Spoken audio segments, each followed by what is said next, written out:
The sponsor of today's video is Skillshare, and I've been using them for quite some time now, and especially learning the PID control class, or PID control theory I should say, where you get to simulate some stuff and just play around with, which could be very useful in helping you understand the fundamentals of PID controllers, which I'll have linked down below. Also, the first 1,000 people to use the link below will get a free trial of the Skillshare premium membership, so definitely check the links down below. Hey, what is up guys, and welcome back. So in today's video we're going to be taking a look at the GepRC crown. Now let's see if it actually takes the name crown for what it actually does. So this is a 3-inch Cinewhoop, and many of you are probably very familiar with. So there are a couple things I've noticed flying this thing. There's actually a couple really nice things and a couple really bad things, which is inherited throughout the Cinewhoop class, if we should say.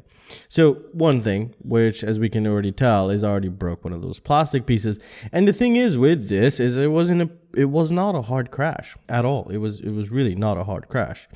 But we'll come back to this later, and I wish GepRC would send at least a couple spares with their package, because you cannot find these separately, and they are actually pretty much glued to the foam here. Now let's get to the good stuff. So how good is this? Well, this is the 6S variant, and it's running an F7, and it has a 600 milliwatt video transmitter, 1408 motors, 2500 kV. Flight time was actually pretty respectable at 5 minutes on a 1500 milliamp 6S LiPo, an old ass 6S LiPo, which is really great. Now, it does feel a bit sluggish. Like if you were to put a 6S quadcopter with a 4S battery, so 6S motors with 4S, and you fly it around, that is the same concept you get. It's very loud, like you'd expect with any Cinewhoop here. And it's really nice that they've ditched the 3D printed parts and they went with injected molded plastic.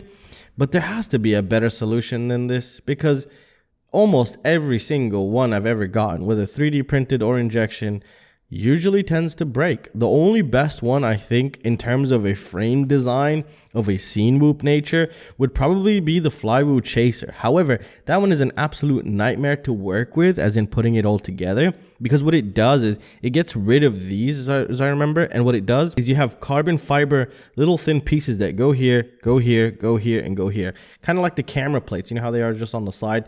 They stick to the bottom plate and the upper plate. Same thing with that one, because the whole top plate is a carbon fiber and the whole bottom plate is a carbon fiber on the Flywheel Chaser. And I believe that is the best design, but it's not the best design if you are going to be working on it in the field. It's going to be an absolute nightmare to align all of those. But at the end of the day, you don't have to deal with stuff like this. So there is a trade-off there, and that's just something to keep in mind. And this is the problem with this class of quadcopter, so you should be very ready to get yourself some extra prop guards, or prop ducts, if we should say. Now let's talk about flying performance. Like I mentioned earlier, it feels like a 4S on a 6S, and it does feel very sluggish in a way, but you don't have to fight it. The power is there, but maybe there was a throttle curve, which I didn't notice in the beta flight.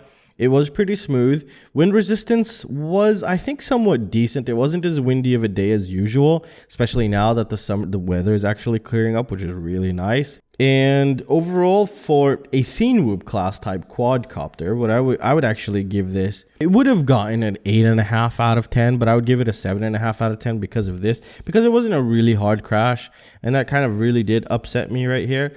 Now, as of right now, it's not affecting any of its flight performance that this is broken, but it will be kind of annoying. Every time you look at it, it just hurts you inside. Kind of like when you break your phone and you have that crack in it, and you're just looking at it and it pisses you off, and you're just like, God damn it, you know, it's just that feeling when you look at it, at least for me.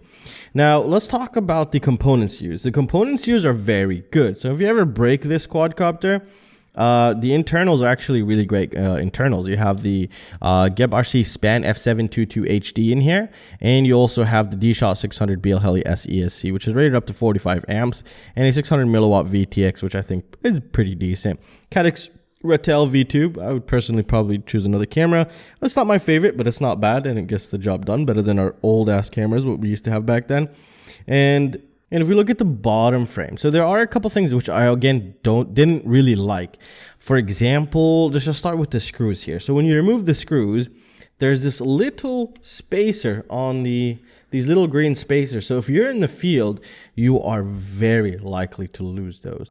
However, at the end of the day, it won't really affect the carbon fiber pieces, but it might affect the plastic pieces in terms of holding it down, because it just gives you more area to hold that thing down, whatever it might be that's under the screw. And that is something to keep in mind as well. So yeah, because I did have to take it apart there, but luckily I didn't lose any. So another thing with the frame here, because all we could really talk about is the frame right now, actually. The mounting solutions look very well. So we have a 20x20, we have a 30x30, and we also have another 20x20 back here. Now, the bottom plate, well, there's basically two bottom plate, or three actually bottom plates, we should say.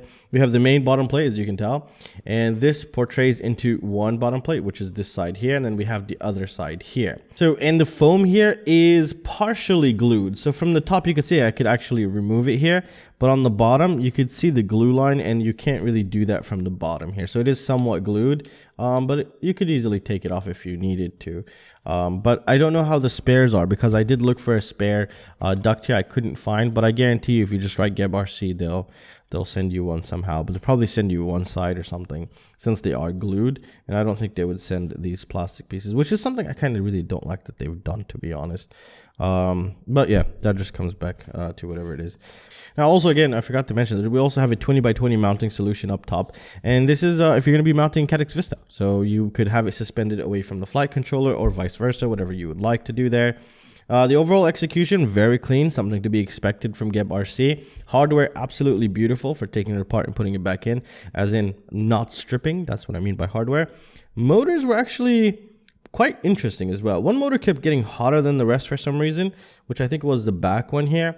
But maybe because of the weight of the quad or how I had everything set up was kind of janky. In terms of overall PID tune, I can't really tell because I didn't really do any acrobatics, and these are not really meant for acrobatics. But for doing the job of flying in a straight line, it was doing that just fine. And it performs like any other, actually a pretty good Cinewhoop, I would say. So, and well, that's all I can really say, guys. I really hope you guys enjoyed the video. Everything's linked down below if you can check them out. And I'll see you guys in the next one. Peace.